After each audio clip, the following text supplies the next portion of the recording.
Вот так мы собираем, уборку делаем, да? Агния достала свой комбинезон.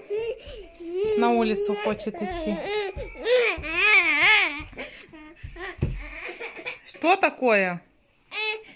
А что такое? Это она у меня просится на улицу гулять, чтобы я ее одевала на улицу. Вот. Ребенок не хочет дома. Вот твоя курточка. На, курточку. Одевайся. Все, пойдет наш ребенок на улицу. Еще топ-топ осталось принести. Сапожки, Агния. И все. И шапку одеть. Ку-ку. Ну, конечно, не пойдем. Я буду наводить порядок. Да и ты болеешь.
Смотрите, что у меня под кроватью. Вот телефон, который уже сел, я его долго искала, оказался под кроватью. 2 дня его искала. Так, тут у меня мячики, лопатка, конструктор, какие-то этикетки, ложки у нас, кстати, очень много ложек потерялось. В общем, видите, что у меня творится? Это и даже еще не все. Ну вот, я часа 2, наверное, в общей сложности убирала, только вот одну комнату убрала. И еще мне осталось заправить постель, Агния не дает мне заправить.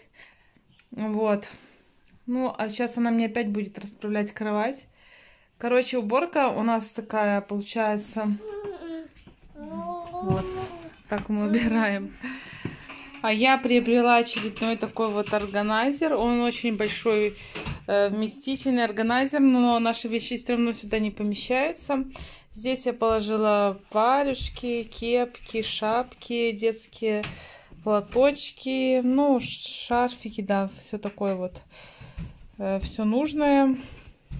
Зимний-осенний, на зимний-осенний период вот сюда положила. И, наверное, мне надо еще покупать один органайзер. Даже не один. Наверное, еще 2 органайзера надо, чтобы вместить все наши шапки, все наши варежки, перчатки. И тут у меня за квартиру, за коммунальные платежи сейчас в этом месяце пришло 91 рубль 22 копейки. Как-то быстро так вот подорожало это все. Наверное, это связано с долларом. Но они, в принципе, поднимают каждый месяц потихонечку. И мы все движемся вверх и вверх. Вот, уже 100 рублей на трехкомнатную квартиру не хватит. Уже будет маловато. Вот такие вот у нас расценки. Доллар растет, и мы тоже, платежи у нас тоже растут за квартиру. Мы сейчас собираемся в поликлинику. У нас Теша заболела, у нее сильный кашель, сухой кашель, не откашливается. И так как сейчас выходной, врачей нет, мы поедем в приемный покой поликлинику, чтобы ее послушали, так как мы не знаем, был у нее уже либо бронхит, и у нее уже пневмония была. Вот мы сейчас поедем. Что? Пневмония. Не, не думаю, что у тебя пневмония. Я думаю, может, бронхит. А у мамы в детстве столько болячек было, она рассказывала. Угу. И лягушка.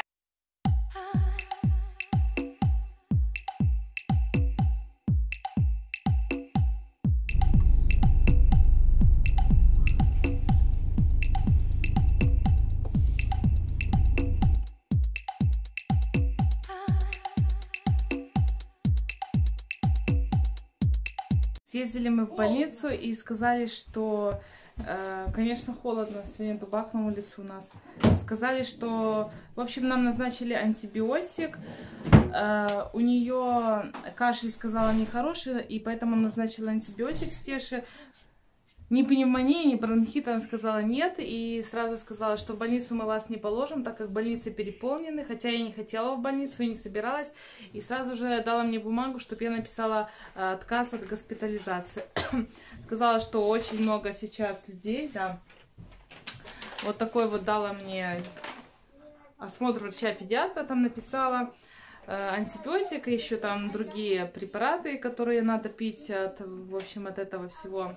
От кашля, так как надо пить антибиотик, чтобы оно не спустилось и не образовался ни бронхит и еще чего-нибудь плохое. Хрипов никаких нет в легких, все чисто. Вот такие вот у нас дела. А я купила редьку, их буду... Сейчас я от кашля хочу сделать редьку, народное средство. Думаю, черная редька многие знают. Сейчас попробую его сделать. Добавлю туда меда, и будет она вот это пить лекарство. Посмотрим, как оно будет ей от кашля. Здесь у меня две черные редьки. Я их почистила, помыла. И сейчас я вот на такую бурачную терку буду их натирать. Я натерла редьку. Вот столько у меня получилось. И сейчас буду вот в эту баночку перекладывать сюда. Я переложила сюда редьку, баночку, и добавляю на глаз так примерно меда. Если аллергия, то вместо меда можно заменить сахаром. Вот, проверим.